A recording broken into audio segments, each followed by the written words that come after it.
Good evening, all. Ira Epstein with your financial market wrap-up, and this wrap-up's for a very exciting Thursday, November 10th, 2022 at 7 p.m. Central Time. Spent a good part of the day creating a special report for you. To view it, you go to our website under the word research. It'll be right there, and you'll see it's a currency report. You can, at any point during the video, just move your cursor up to the top, and there'll be a click here, and that'll take you right to that area as well, and away you go.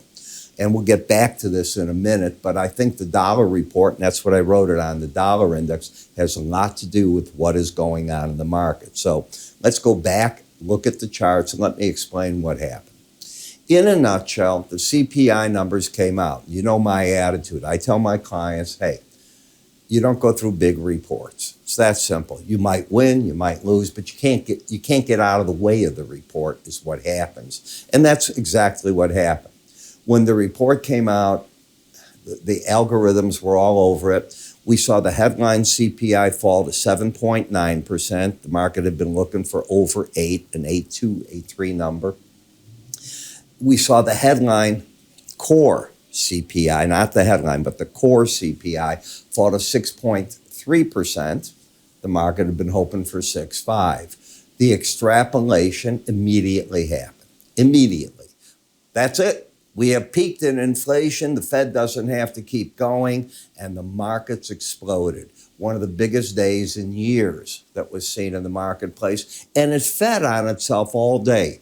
Every time the stock indices tried to break, they came roaring right back. The short sellers, they got caught again in the last 30, 40 minutes of trade, and it kept propelling the market as they realized this thing wasn't going to correct so fast. So where are we? We're at the point, from my point of view, that 75 basis point hikes might be a thing of the past completely. You are not in a pivot, unless you define, which I don't, but you might, that you're pivoting away from 75 basis point hikes to 50s and 25s, most likely 25s if you get another set of numbers that come in weak again. And here's the beauty.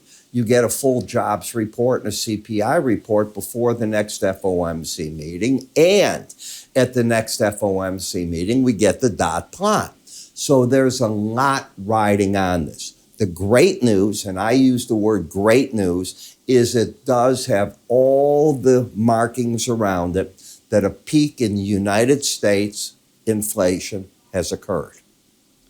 The rate at which it declines has to be determined, and the Fed will not, I want to repeat this, will not stop raising rates until it feels that the trajectory is locked in, and they got to figure out where the cross happens at a higher interest rate than we're at right now, where the two will intersect to keep that going down. Otherwise, you have the Paul Volcker situation. This happened with Volcker. I was around trading it. And you got these, and he didn't want to break the economy, and he said, you know, we'll pull back on the rates. And inflation bit in, and he had his hands full for another year. It was a disaster. Chair Powell will not fall into that. I don't care how dovish some of the speakers from the committee get with him, the other Fed presidents, governors, it's not going to happen. He's going to ride this through. So count on a December rate hike. The size of it is yet to be determined, but that's in itself bullish, and that is carrying the day. Got that? That's how I think you view it. So where are we? As I told you, I thought we could fight a battle if we rallied at the 18-week moving average of closes. You have. For the moment, you're bullish. Why? You can look at this and say higher lows, higher highs, if you can close over 39.18 and a half. It's not far away. It's a 60-point drop from here. When you look at this chart, what suddenly happened is the market's come alive with a heck of a rally. You've got a pattern going now of higher lows, higher highs with today's action. Today's action changed the chart. It created that pattern. If I back off on this with you, you didn't have this. You had lower highs, right? Lower lows. You had to take out 38.67 to get anything going. And once it did it, it didn't look back. Go do your 5-minute, 1-minute charts, you'll see what I'm saying. You know, other people were seeing what I did.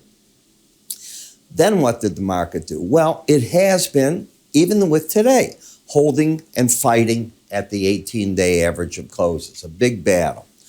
I said the 100-day average is likely going to be the resistance point with the Bollinger Band. You're right there. I'm not even remotely off what I thought the game plan was. Do I think the professional money's stepping out of the market? I want to go on record. I do. I think the professional chartist is coming out of the market here. I think other people will think, well, we're going to the 200-day average, and they easily could. I even saw Scott Miner of Guggenheim today come out, and he has been the bear that is calling we were going back down here, and he's an excellent chartist, and he said, no, you can get back to the 4,100 level today. Now, gee, how did he come up with 4,100? I'm trying to figure that out. Oh, isn't that where the, shucks, the 200-day moving average is? Yeah, and he's also picking up on this point back here. I know exactly what he's looking at on the chart, and I get it. And if you're the bull, and a lot of you are now, that could be your upside target. Would I ever tell a client to buy over a Bollinger Band? That isn't going to happen. Would I tell clients to get out between those two numbers? That's always going to happen. What about did we embed? We're not.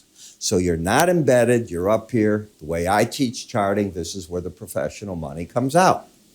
We then take a look at the NASDAQ. Can it go higher? Yes, it's overbought. It could reach up to the Bollinger Band. This has been the weakest link, as you know, all the tech stocks. They're in big time trouble. And interest rates are going to slip, okay? They will come back. If you looked at mortgages today, they fell 0.5 point. That's a huge drop. It's not a little bitty drop. That's a monster drop that took place today, okay? But it's not going to revive the housing industry. We are going to reach peaks, and that is what's going to happen in the market, but you're not going to get a go from A to Z. You're not going to flip-flop in 1 second and suddenly, oh, no, we're back in a bull market and all this. You might think so. I don't. I'm looking for the upper Bollinger Band to be the resistance here. This has been the strongest of the indices. I think we've said that. It's the one that has the bullish embedded reading. I think I've said that. On the pullbacks, when we were talking and doing the analysis, let's go back and I'll prove my point. We were up like this, and I said, I don't see a trend in the market. I know what I said. You had a higher high, lower low. Are you going to embed is the better question. If you embed, which is what you did here, now how many days do we have where you're over 80? Let's go back and count together if we could. So we're going to come back here to, let's go to Monday. Both numbers are over 80. Let's go here. So Monday, both over 80. Tuesday, both over 80. Wednesday, both over 80. You're embedded coming in. The market pulls back to the 200-day average, waiting to see the CPI number. I know as much about the number as you at that point, okay? You're probably better than me. I don't know if it's going to be bullish, bearish. Even if I knew the numbers, I don't know how the market's going to react to it. I've been around this long time.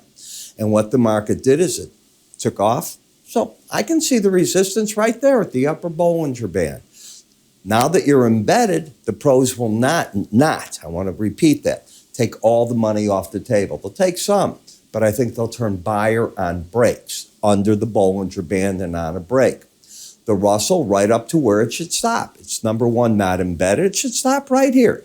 The 200-day average, the upper Bollinger Band. I'll let all the other chartists out there figure out how it's going to keep going up, and that's fine. I'll do what I do, and I'm still here after 50 years because I'm pretty good at what I do.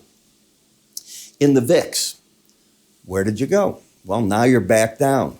What do I think is going to happen? We have an embedded reading, or don't you? So let's take a look and see how this one played out. Yesterday, the market closed at 2150. You lost the embedded reading. What do I teach you? The only day you can get it back is the day after that, and you got it back. I don't know that you're going to get too aggressive selling at that lower band while you're embedded. So I'm not convinced that the pros are going to step in and, like they normally do, write puts here. The exception to that rule for me is always when you're embedded. I just wait.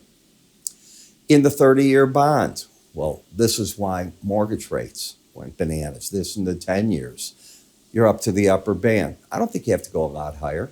I don't think that you're through raising interest rates, not by a long shot. I think the Fed has to keep going. It could be March, it could be June. I don't know how long, but that gives them December through the first quarter, and they may have to get into the second quarter to get where the trajectory of the core CPI is doing this, and they crisscross, and they have to guess where that is without shoving the economy into a recession, and they have to make certain that job growth at least gets curtailed to some degree. Now, that could take a whole year to get done. I hope you appreciate that.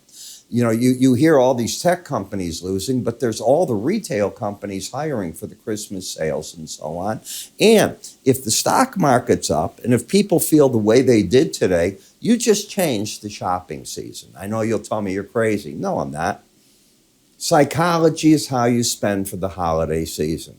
You've been around it. I've been around it. If you feel good, you're buying. If you're scared to death, what's the next thing going to happen in the economy?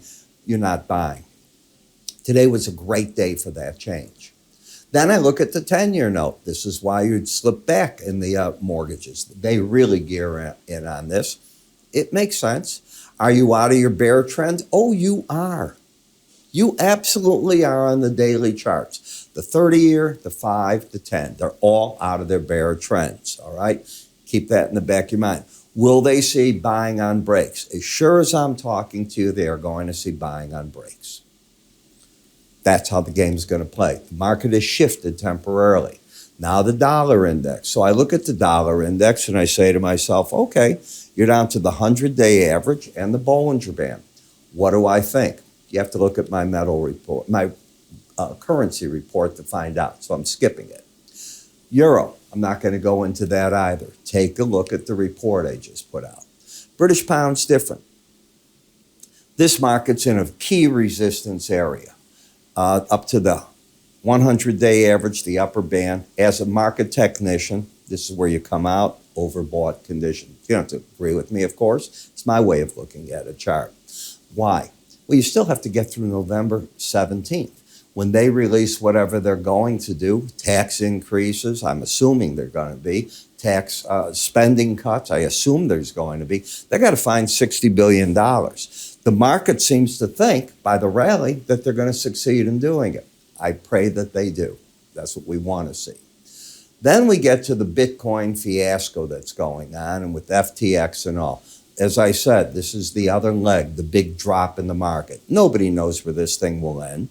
Unlike a Lehman Brothers and other events that have happened, nobody's money is protected in this. The government's not going to step in to protect anybody. It's an unregulated area.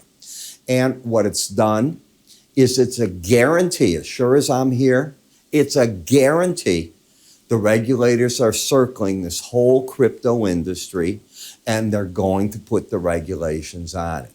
And it's a good thing, not a bad thing if you want this to be, the word legit isn't right. If you want it to be a real mainstay for an investment class, that's the right wording to put on it, okay? You know, I love the blockchains. I like Bitcoin because it's so big and real. I don't know about all these other crazy name coins that come out. I used to have neighbors coming here. I'll never forget. This really happened 2 years ago. My neighbor comes running over. He said, I made $50 million tonight. This is a true story. And he's trying to show me what it is. And this is the same crazy neighbor of mine. I love him. And he had gone out to Russia and spent $300,000 on mining computers and put them up somewhere. And he's doing all this. I said, you realize you're going to lose all that money? He didn't believe me. He says, you're going out to dinner. I said, I'm not going out to dinner because I believe it's the kiss of death. I said, take your money. No, it's going to keep going. I make you a promise. A week later, he had nothing. He's a rich man to begin with, so it didn't matter. This is a true story. And I'm going, I told you. And by the way, he sold the computers for scrap. In the Brent versus WTI, you can see it's still holding up here near the $8 mark. The market fell back, just fighting a battle now at the 18-day average, where we thought it would. All these key numbers, there's no trend to trade off of. But it's pretty bad action that you got a break in the dollar of this size and these markets didn't rally. It is priced in dollars. That was bearish, and you've got to keep that in the back of your mind. You're still coming down in the heating oil. If it wants to just drop here, you can go back here. It's more likely to get up to the 18-day average to fight because it's oversold. And in the nat gas, the battleground's going to be right here at the 18-day average. You can visually see it. So again, if you'd like to take a look at my currency report, it's ready for you to look at. It's posted on our website at iraepstein.com. You're going to see that I do the weekly charts, the daily charts. I'm going to bring you up on the seasonals. I'm going to bring you up on price counts. I'm going to mention some other key factors in there and get it all together in a neat video that you'll be able to follow. I construct charts right in front of you and show you how I'm doing them and why I'm doing them and where I think the market is now going. So how do you get to it? You can just click above here. That's one of the ways. You can go to our website. If you're a subscriber, a paid subscriber, it's in your member login area already. Or you can call my staff for help. I'm Ira. It's going to be an interesting weekend set of charts that I put together. Take care.